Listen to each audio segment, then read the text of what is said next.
વિદ્યાર્થી મિત્રો, તમે પેન્ટેડ એપ્લિકેશન ડાઉનલોડ કરી લો. અહીંયા તમને હોમ પેજ ઉપર જ વિકાસના દરેક વિષયનું તમને સોલ્યુશન્સ મળી જશે. લિંક નીચે ડિસ્ક્રિપ્શનમાં આપેલી છે.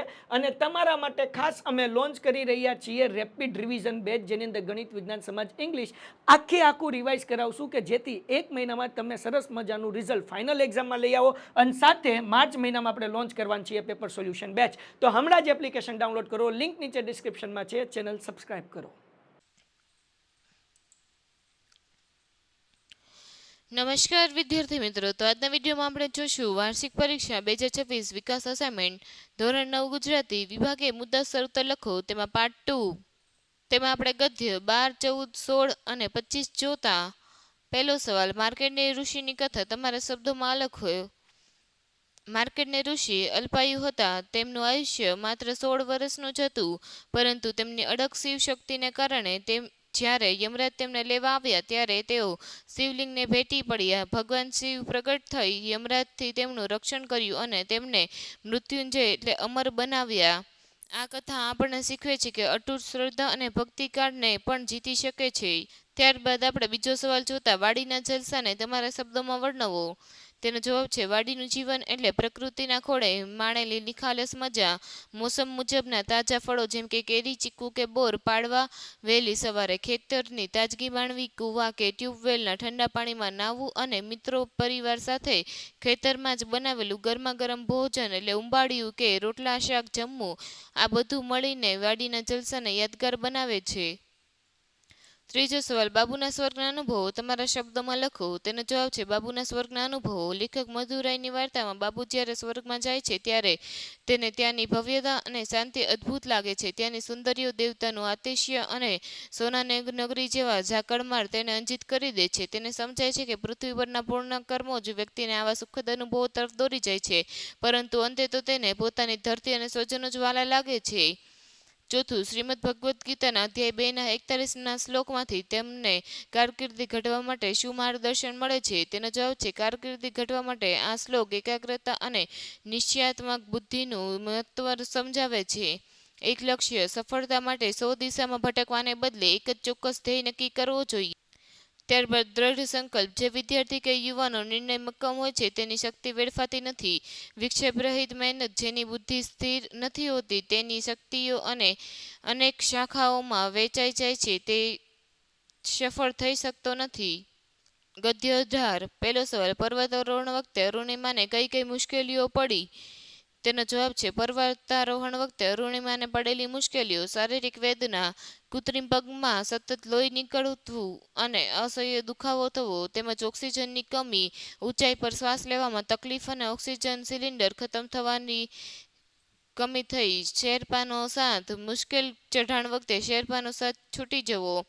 ત્યારબાદ માનસિક દબાણ. રસ્તામાં અન્ય પર્વતારોહકો મૃતદેહ જોઈને ભયાનક દ્રશ્યોનો સામનો કરવો. ત્યારબાદ ટેકનિકલ સમસ્યા, કૃત્રિમ પગ વારંવાર ખસી જવો. બીજો સવાલ, દ્રઢ સંકલ્પ શક્તિ અને અડગ મનોબળ જ જીવન છે. આ વાક્ય પગ્યુત્તમ લંઘ્યમ ગિરિ પાઠના આધારે સમજાવો. તેનો જવાબ છે, અશક્યને શક્ય કરવું. અરુણિમાએ સાબિત કર્યું છે કે જો મનમાં દ્રઢ નિશ્ચય હોય તો પગ ગુમાવ્યા બાદ પણ એવરેસ્ટ જેવા દુર્ગમ પર્વતો સર કરી શકાય છે. જીવન પ્રત્યેનો દ્રષ્ટિકોણ. પગ્યુત્તમ લંઘ્યમ ગિરિમ એટલે પાંગડો પણ પર્વત ઓળંગી શકે છે. એ સૂક્તિને તેમણે સાર્થક કરી છે, જે દર્શાવે છે કે મનોબળ આગળ શારીરિક ખોડ કંઈ નથી. તેમજ અંતિમ વિજય. મૃત્યુની નજીક હોવા છતાં હિંમત ન હારતા તેમણે શેરપાની સલાહ વિરુદ્ધ આગળ વધીને ધ્વજ ફરકાવ્યો, જે અડગ મનોબળનું શ્રેષ્ઠ ઉદાહરણ છે. આમ અરુણિમાની વાર્તા સિદ્ધ કરે છે કે મનુષ્યની સફળતા તેના મન પર નિર્ભર છે, શરીર પર નહીં. ગદ્ય 20 જોતા. પહેલો સવાલ, નાનજીભાઈ કાલિદાસ મહેતાને યુગાન્ડાના બેતાજ બાદશાહ તરીકે શા માટે ઓળખાવ્યા છે? તેનો જવાબ છે, નાનજીભાઈ કાલિદાસ મહેતાને યુગાન્ડાના બેતાજ બાદશાહ તરીકે ઓળખાવવામાં આવ્યા છે કારણ કે સાહસિક ખેતી. તેમણે યુગાન્ડાની અજાણી અને વણખેડેલી ધરતી પર જઈને કપાસ, ચા અને કોફીની ખેતી શરૂ કરી હતી. ઔદ્યોગિક વિકાસ. તેમણે કપાસના ઉદ્યોગોનો એવો વિકાસ કર્યો કે યુગાન્ડા સમગ્ર વિશ્વમાં રૂ માટે વિખ્યાત થયું.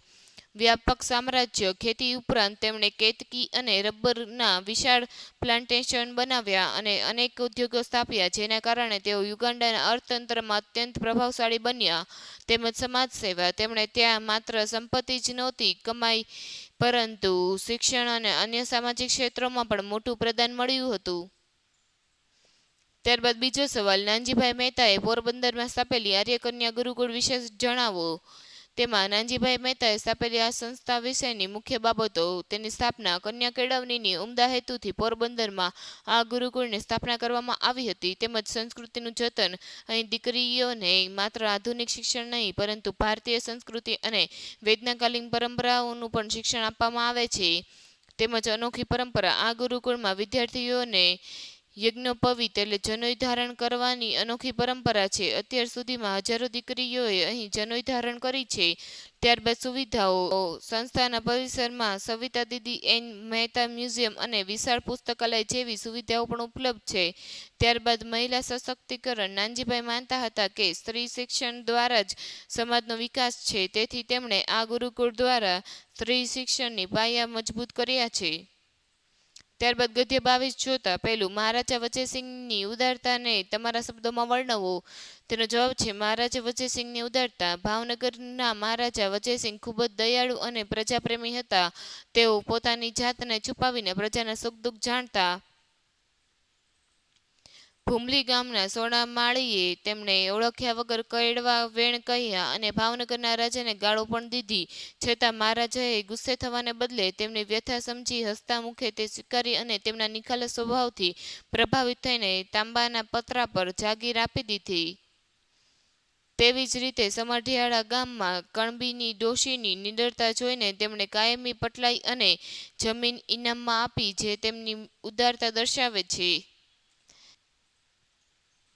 બીજો સવાલ, સોડાની મહેમાનગતિનું વર્ણન કરો. સોડાની મહેમાનગતિ. સોડો એક ગરીબ પણ નિખાલસ અને ઉદાર દિલનો ખેડૂત હતો. બપોરના ધોમધકતા તાપમાં જ્યારે અણજાણ્યો ઘોડેસવાર એટલે રાજા વજયસિંહ તેની વાડીએ આવ્યો, ત્યારે સોડાએ તેને પ્રેમથી આવકાર્યો. પોતાની પાસે જમવા માટે કાંઈ નહોતું, છતાં પણ તેમણે પોતાની પાસે જે ઠંડી છાશ, રોટલો અને ખાટી મીઠી બોરડીના બોર હતા તે મહેમાનને હોશે હોશે ખવડાવ્યા.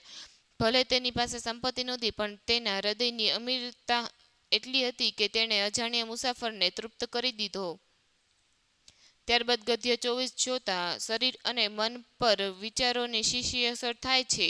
તેનો જવાબ છે વિચારોની મન અને શરીર પર સંયુક્ત અસર અત્યંત ઊંડી હોય છે, જેને નીચે મુજબ ટૂંકમાં સમજી શકાય છે. માનસિક અસર. હકારાત્મક વિચારો આત્મવિશ્વાસ અને શાંતિ વધારે છે, જ્યારે નકારાત્મક વિચારો તણાવ, ચિંતા અને હતાશા જન્માવે છે. ત્યારબાદ શારીરિક અસર. મનમાં તણાવ સીધો શરીર પર દેખાય છે. તે રોગપ્રતિકારક શક્તિ ઘટાડે છે, પાચન બગાડે છે અને હૃદયરોગ કે બ્લડ પ્રેશર જેવી ગંભીર બીમારીઓને નોતરે છે. ત્યારબાદ પરિણામ. સતત નકારાત્મકતા શરીરને જલ્દી થકાવી નાખે છે અને ઊંઘમાં ખલેલ પહોંચાડે છે, જ્યારે ખુશ મન શરીરને ઉર્જાવાન અને નિરોગી રાખે છે. ટૂંકમાં જેવું મન તેવું તન. Thank you. આ વિડીયોને લાઇક કરો તેમજ તમારા મિત્રો જોડે શેર કરો. તેમજ આપણી એપ્લિકેશનમાં ધોરણ 9 વિકાસનું સંપૂર્ણ સોલ્યુશન મુકાઈ ગયેલ છે. તે એપ્લિકેશન ડાઉનલોડ કરો અને ચેનલને સબસ્ક્રાઇબ કરો.